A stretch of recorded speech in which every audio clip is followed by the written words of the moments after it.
Hello, xin chào tất cả các bạn đã quay trở lại series food review của Văn Hóng Lazada.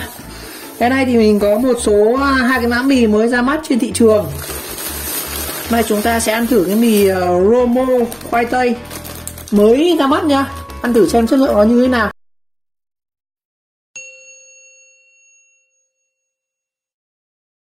Rồi, nay chúng ta sẽ ăn thử mì này nhá. Nó tên là mì Romo. Và cái này thì nó cũng đang khuyến mại khá là rẻ. Một gói này thì là 5.000 một gói anh em, 5.000 một gói, nhưng mà đang trong chương trình khuyến mại nên là có hai khuyến mại. Thứ nhất là 5 gói này thì chúng ta được cộng thêm một gói, và thứ hai là được trừ trực tiếp vào sản phẩm này. Đó, 5.000 một gói này, khá là đắt đấy anh em, không phải rẻ đâu. Mình tính ra là xem nào. Đây thì mình mua một cái lốc này là 21.500 nha. Đây, lốc 6 gói này là 21.500 21.200. Họ trừ trực tiếp 5.500 vào rồi. Thì mình mua được cái này thì chắc là cũng phải tầm 4.000 mấy một gói đấy, đại khái là 21 chia 6. Mình cứ tính là khoảng 3.000 một gói đi, nhưng mà ba kia mà hết thời gian khuyến mại thì nó sẽ bán là 5.500 một gói nhá. Đấy, 27.000 lốc 6 gói. Đó. Lốc mình mua đây là xem nào, mì gọi là mì sản xuất là mì 7 tháng 3 này, mì rombon, nhưng mà nó cái vị nó là vị sườn hầm măng chua. Đó, cùng có đặc điểm là dai ngon bằng từ sữa khoai tây và có nước cốt thịt. Đó, sản xuất tại công ty cổ phần Á Châu nhá. Mì này của Việt Nam nhá, phải mì nước ngoài. Hạn sử dụng là 7 tháng, như vậy là đây hạn sử dụng của nó đây thì 7 tháng 3 là xuống tới 7 tháng đến tháng 10, sắp hết hạn đến rồi, tháng 7 rồi. Thành phần của nó này gồm có bột mì các kiểu này, nước tinh luyện các kiểu nhá. Trước ăn rất nhiều các loại mì của Nhật Bản, Hàn Quốc rồi, hôm nay ăn thử cái sản phẩm của Việt Nam thế nào. Và cái nhãn hiệu này khá là lạ, nên mình sẽ 2 em Romo ngon từ sợi tới nước. Cắt ra thử ăn một gói xem như nào nhá. Rồi cắt ra thử gói xem có cái gì.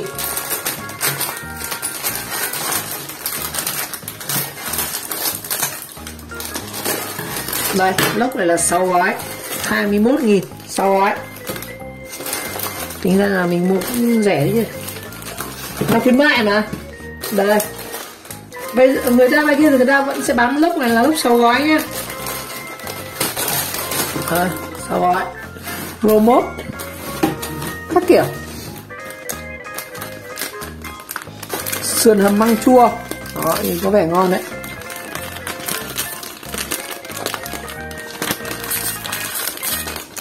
Rồi, cắt ra thử bên trong xem nha. Thử một gói luôn.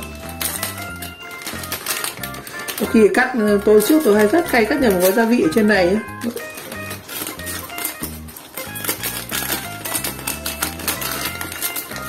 Nào. Ồ, thơm chứ. Đây, sợi mì đây thì giống mì ấy thôi, thấy giống mì bình thường. Nó gì quan trọng cái sốt của nó này. Thằng này nó có sốt khá là ngon nhá.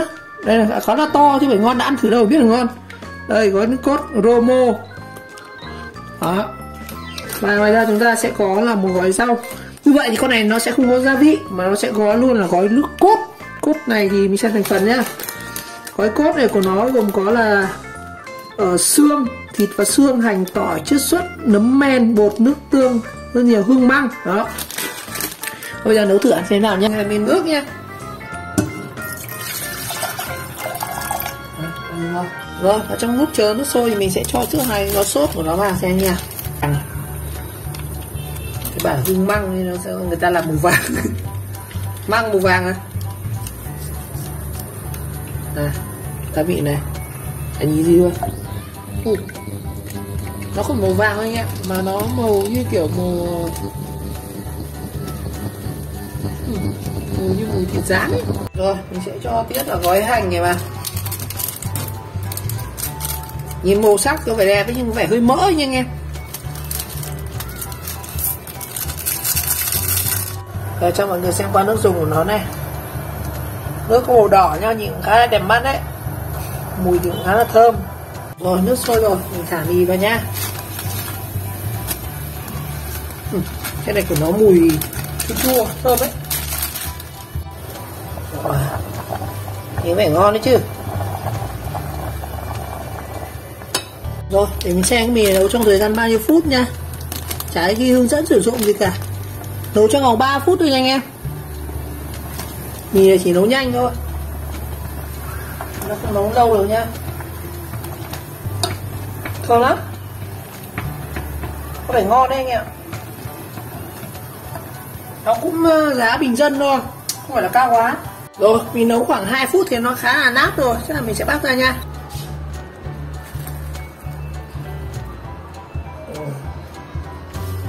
Rồi, đây là trên tay bát mì Jomo. Vị là sườn hầm măng chua. Thực tế mình không thêm bớt cái gì cả nhá. Mình không cho thêm thịt, tiếc cái gì cả, ớt, tiếc rau, mà để nguyên bản. Cái mì như nào thì nấu như thế. Ăn nguyên bản gốc luôn. Khá là nóng. Rồi, đầu tiên nhận xét về màu sắc của nó thì nó có màu sắc khá là đỏ. Và cái cốt nước khi mà mình đun lên thì nó cái cốt màu đỏ. Mình tưởng cái cốt này nó phải màu vàng như cái kiểu vỏ mì cơ, nhưng không phải nhé, nó ra cốt màu đỏ.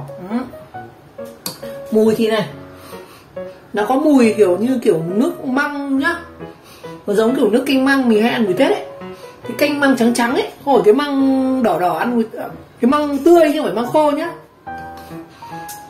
Mùi thì khá là thơm, đúng là cũng mùi măng thật. Mình thử xem cái nước dùng này xem thế nào. Nước dùng thì theo mình thấy là khá là mỡ nhá. Nước dùng khá là béo, mặn, ăn khá là ngon, hơi mặn. Rồi, nước dùng mình thấy khá là đậm đà đấy, chính xác là hơi mặn đấy. Rồi, mình sẽ thử cái sợi mì xem như nào. Đây, sợi mì thì mình có vẻ bình thường thôi, chuẩn luôn. Sợi mì thì không có gì đặc sắc, nhưng bù lại cái mì này nó có cái nước dùng khá là thơm, ăn khá là đậm đà, ăn cũng ngon đấy. Lạ mồm đấy em, trước ăn nhiều loại mì rồi, mì măng thì chưa ăn bao giờ.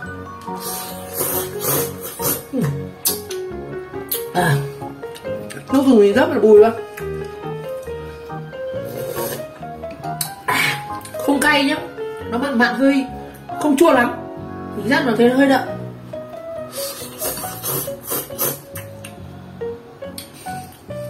Cái bát mì này thì không được nhiều lắm. Cái size mì này, một gói này của nó sẽ là bao nhiêu gram nào?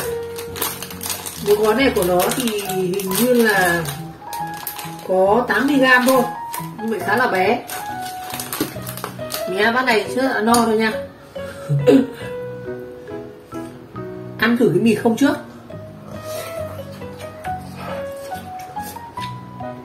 Không ngờ cái nước dùng của nó đậm thật. Chính cái nước dùng đậm này nó kéo ra cái sợi mì ăn khá là bùi.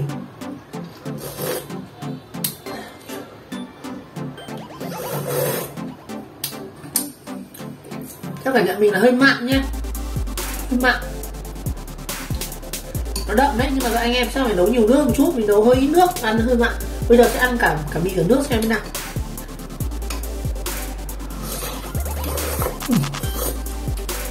Nóng quá,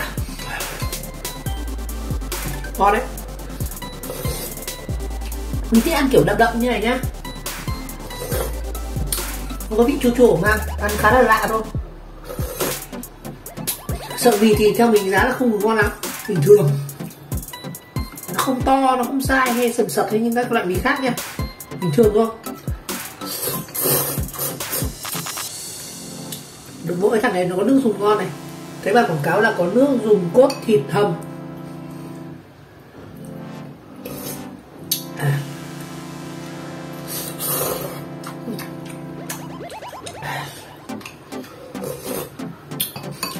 Khá béo đấy, nước dùng khá là béo.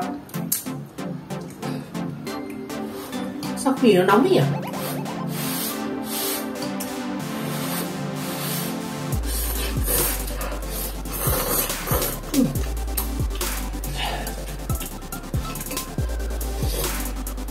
Cũng được anh em, ăn lạ mồm. Có tội nó hơi ít rồi.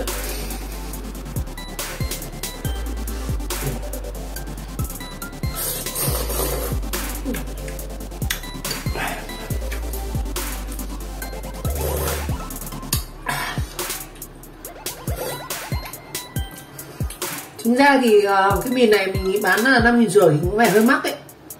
Ăn cái tầm nếu mà 5-6 nghìn thì mình nghĩ rằng ngon, trong tầm giá vẫn là Omachi. Và còn có Omachi Special ăn rất là ngon.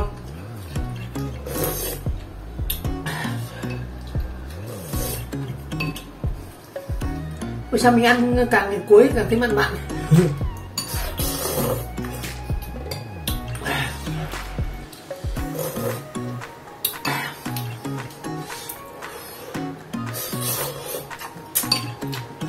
Cái mì này nó rất nhanh bở nhá, các bạn đừng nấu lâu quá, chỉ nấu 2 phút thôi.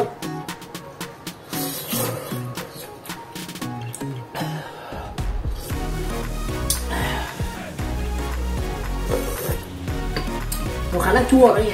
Bây giờ mình cảm thấy nó vừa mặn vừa chua thôi.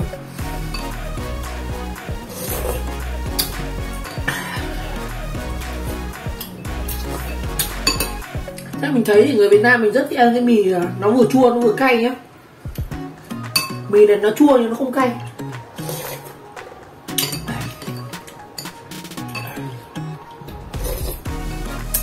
Mình còn một mã nữa nhá, mã tôm chua cay, chắc là mình sẽ làm video sau. Ăn gói hút nước thì cũng chưa no đấy. Lúc đầu tưởng sợ đói nhưng mà hút nước lại thấy no rồi. Cái mì này mà chan với cơm có khi ăn cũng lửa đấy, khá mặn. Không biết các bạn đã từng ăn mì với cơm chưa? Mình rất hay ăn mì với cơm nha, chẳng gì ăn mà.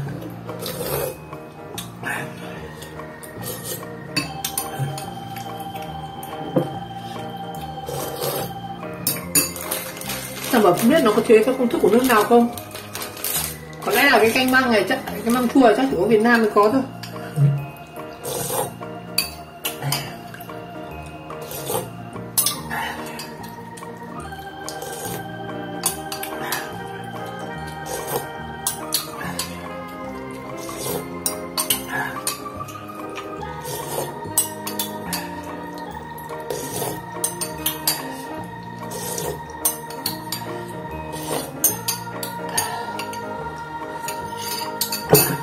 Rồi, mình vừa ăn thử cái mì Romo sườn hầm măng chua này. Cảm nhận của mình về cái mì này, đầu tiên là nó khá, cái nước dùng của nó khá là mặn. Mặc dù nó bùi ấy, ăn khá là mặn, nhưng mà sợ mình nghĩ là ăn nó sẽ khát nước. Hoặc là khi các bạn nấu, các bạn cho nhiều nước một chút, hoặc là mình có thể chêm thêm rau gì cho nó nhạt đi. Chứ không, cái nước dùng này nó khá là mặn.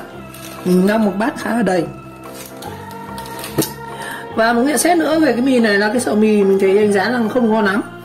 Sợi mì bình thường, ăn rất nhanh bở. Và được cái mỗi ưu điểm của nó dùng ngon. Và với giá 5.500 mình nghĩ rằng nó cũng khá là mắc ấy. Mì này chắc chỉ tầm 4.000 là vừa thôi. Nhưng mà đợt này mình mua sale thì đúng là 4.000 thật. Rồi một lần nữa cảm ơn các bạn đã theo dõi video clip. Và nếu thấy video hay, mình nhớ các bạn nhớ like, subscribe ủng kênh và chờ đón các video tiếp theo. Chúng ta sẽ có trải nghiệm ăn uống các loại mì khác nha. Ok, xin chào và hẹn gặp lại.